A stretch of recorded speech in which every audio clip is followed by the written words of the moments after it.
जय श्री राधे श्री हरिवंश राधा वल्लभ लाल की जय। श्री हरिवंश महाप्रभु की जय। परम पूज्य गुरुदेव महाराज की सदा जय हो। बहुत बहुत स्वागत है आप सभी का श्री चैतन्य चरितावली में।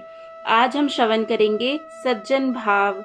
बहुत ही सुंदर अध्याय, पर इसे शुरू करने से पहले आइए एक बार हरि नाम गा लेते हैं। मेरे साथ साथ आप भी गाइए। हरे कृष्ण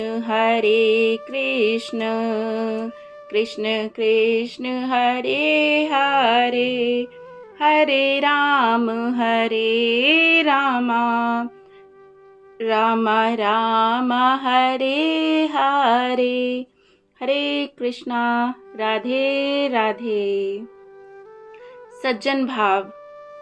महाप्रभु गौरांग देव में भगवत भाव की भावना तो उनके कतिपय अंतरंग भक्त ही रखते थे, किंतु उन्हें परम भागवत वैष्णव विद्वान और गुणवान सज्जन पुरुष तो सभी लोग समझते थे। उनके सद्गुणों के सभी प्रशंसक थे। जिन लोगों का अकारण ईर्ष्या करना ही स्वभाव होता है, ऐसे खल पुरुष तो ब्रह्मा जी की भी बुराई करने में नहीं चूकते। ऐसे मलिन प्रकृति के निंदक खलों को छोड़कर अन्य सभी प्रकार के लोग प्रभु के उत्तम गुणों के कारण उन पर आसक्त थे। उन्होंने अपने जीवन में किसी भी शास्त्र मर्यादा का उल्लंघन नहीं किया। सर्वसमर्थ होने पर भी वे सभी लौकिक तथा वैदिक क्रियाओं को स्वयं करते थे और लोगों को भी उनके लिए प्रोत्साहित करते थे, किंतु वे कलिकाल में श्री भगवान नाम को ही मुख्य समझते थे और सभी कर्मों को गौण मानते हुए भी उन्होंने गृहस्थ जीवन में ना तो स्वयं ही उन सब का परित्याग किया और ना कभी उनका खंडन ही किया। वे स्वयं दोनों कालों की संख्या, तर्पण, पितृ श्राद्ध, पर्व, उत्सव, तीर्थ, व्रत एवं वैदिक संस्कारों को करते तथा मानते थे। उन्होंने अपने आचरणों और चेष्टाओं द्वारा भी इन सब की कहीं उपेक्षा नहीं की। श्रीवास, अद्वैताचार्य, मुरारी गुप्त, रमाई पंडित, चंद्रशेखर आचार्य आदि उनके सभी अंतरंग भक्त भी परम भागवत होते हुए भी इन सभी मर्यादाओं का पालन करते थे। भावावेश के समय को छोड़कर वे कभी भी किसी के सामने अपनी बड़ाई की कोई बात नहीं करते थे। अपने से बड़ों के सामने वे सदा नम्र ही बने रहते। श्रीवास, नंदनाचार्य, चंद्रशेखराचार्य, अद्वैताचार्य आदि अपने सभी भक्तों को वे वृद्ध समझकर पहले से प्रणाम करते थे। संसार का एक नियम होता है कि किसी एक ही वस्तु के जब बहुत से इच्छुक होते हैं तो वे परस्पर में विद्वेष करने लगते हैं। हमें उस अपनी इष्ट वस्तु के प्राप्त होने की तनिक भी आशा चाहे ना हो तो भी हम इसके दूसरे इच्छुकों से अकारण द्वेष करने लगेंगे। ऐसा स्वाभाविक नियम है। संसार में इंद्रियों के भोग्य पदार्थों की और कीर्ति की सभी को इच्छा रहती है। इसीलिए जिनके पास इंद्रियों के भोग्य पदार्थों की प्रचुरता होती है और जिनकी संसार में कीर्ति होने लगती है, उनसे लोग स्वाभाविक ही द्वेष सा करने लगते हैं। सज्जन पुरुष तो सुखी लोगों के प्रति मैत्री, दुखियों के प्रति करुणा, पुण्यवानों के प्रति प्रसन्नता और पापियों के प्रति उपेक्षा के भाव रखते हैं।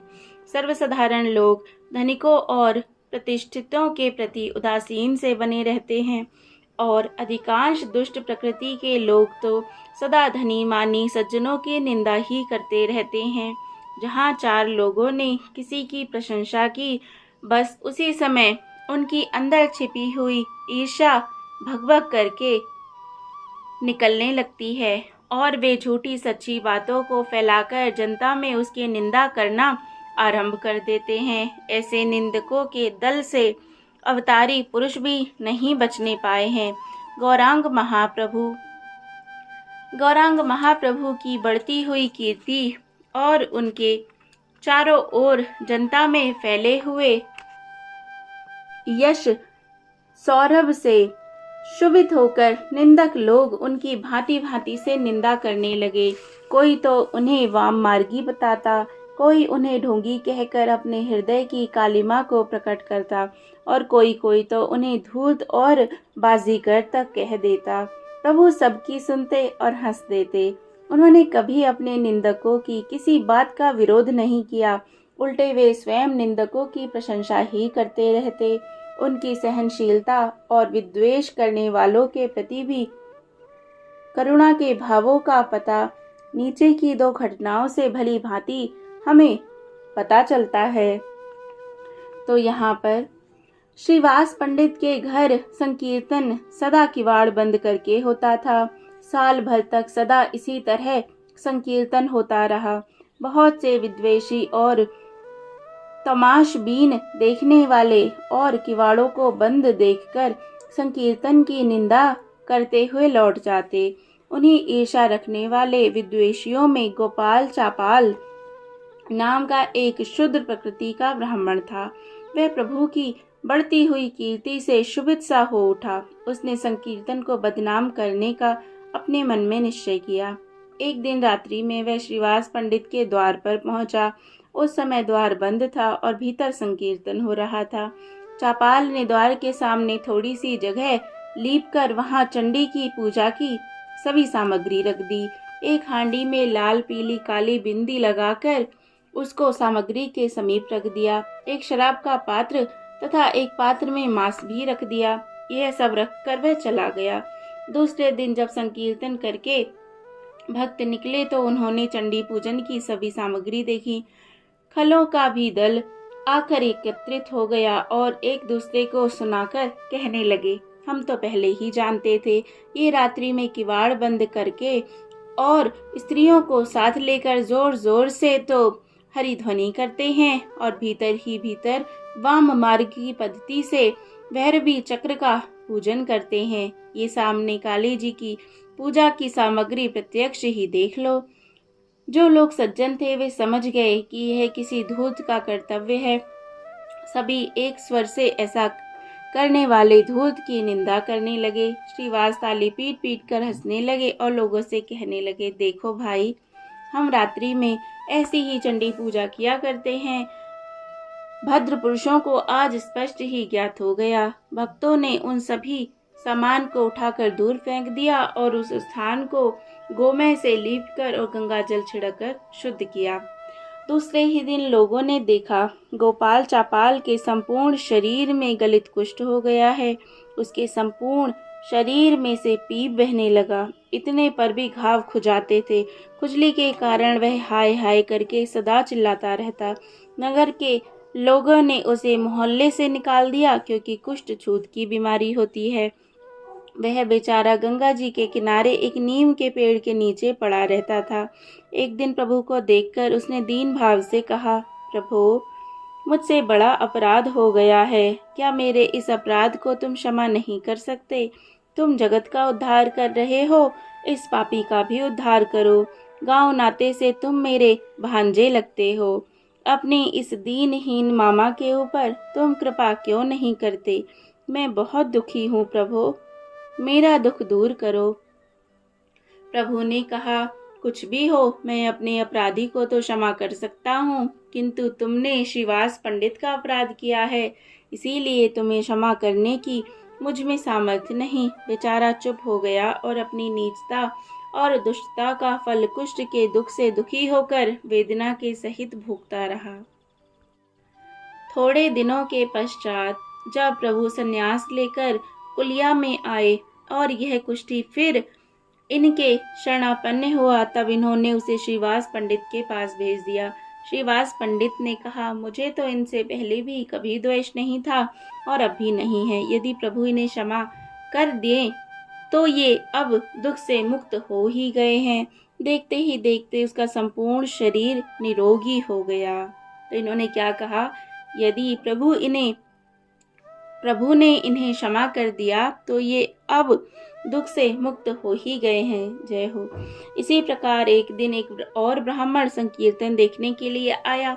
जब उसने किवाड़ों को भीतर से बंद देखा तब तो वह क्रोध के मारे आग बबूला हो गया और संकीर्तन करने वालों को खरी खोटी सुनाता हुआ अपने घर लौट गया।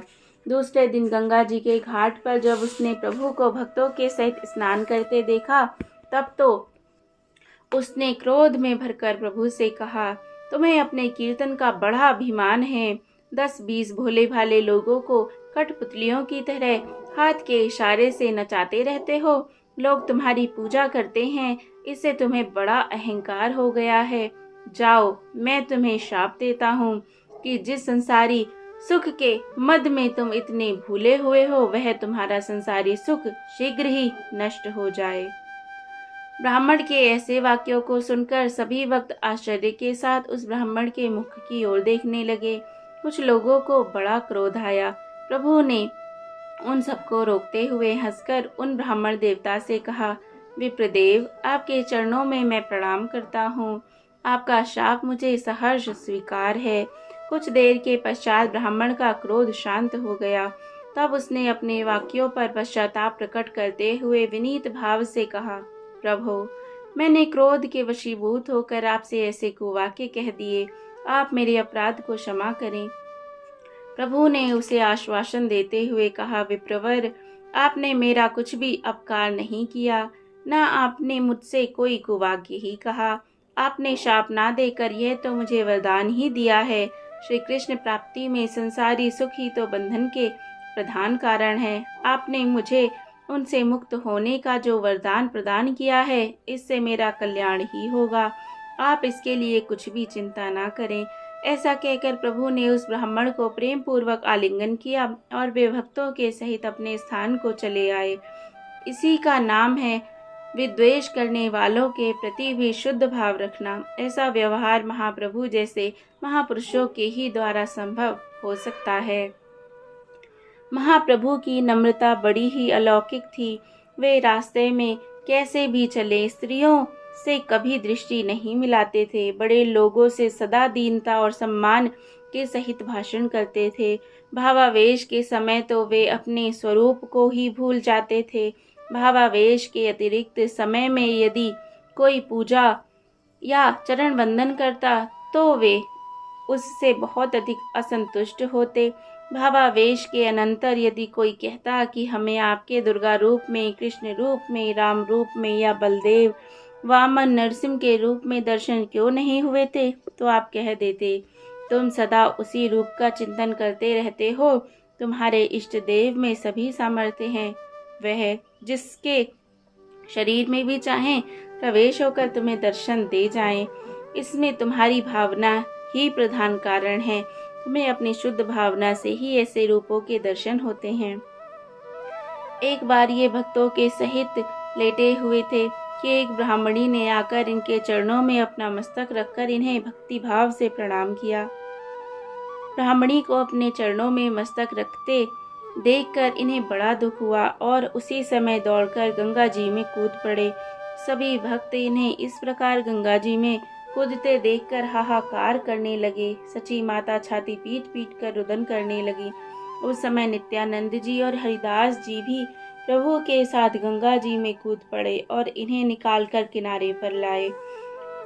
इस प्रकार वे अपने जीवन को राग द्वेष से बचाते हुए, क्षमा को धारण करते हुए, अभिमान से रहित होकर, पापियों के साथ भी प्रेम का बर्ताव करते हुए तथा विद्वेषियों से भी सुंदर व्यवहार करते हुए अपनी सज्जनता, सुहृदता, सहनशीलता और सत्य चरित्र से भक्तों के लिए एक उच्च आदर्श का पाठ पढ़ाते हुए अपने आचरणों द्वारा सबको आनंदित करने लगे। जय हो महाप्रभु की जय हो। जय जय श्री राधे। तो ये अध्याय यहीं पर समाप्त होता है। इससे आगे हम आगे श्रवण करेंगे। जय जय श्री राधे। श्री चैतन्य महाप्रभु की सदा जय हो। जय श्री राधे। श्री हरिवंश।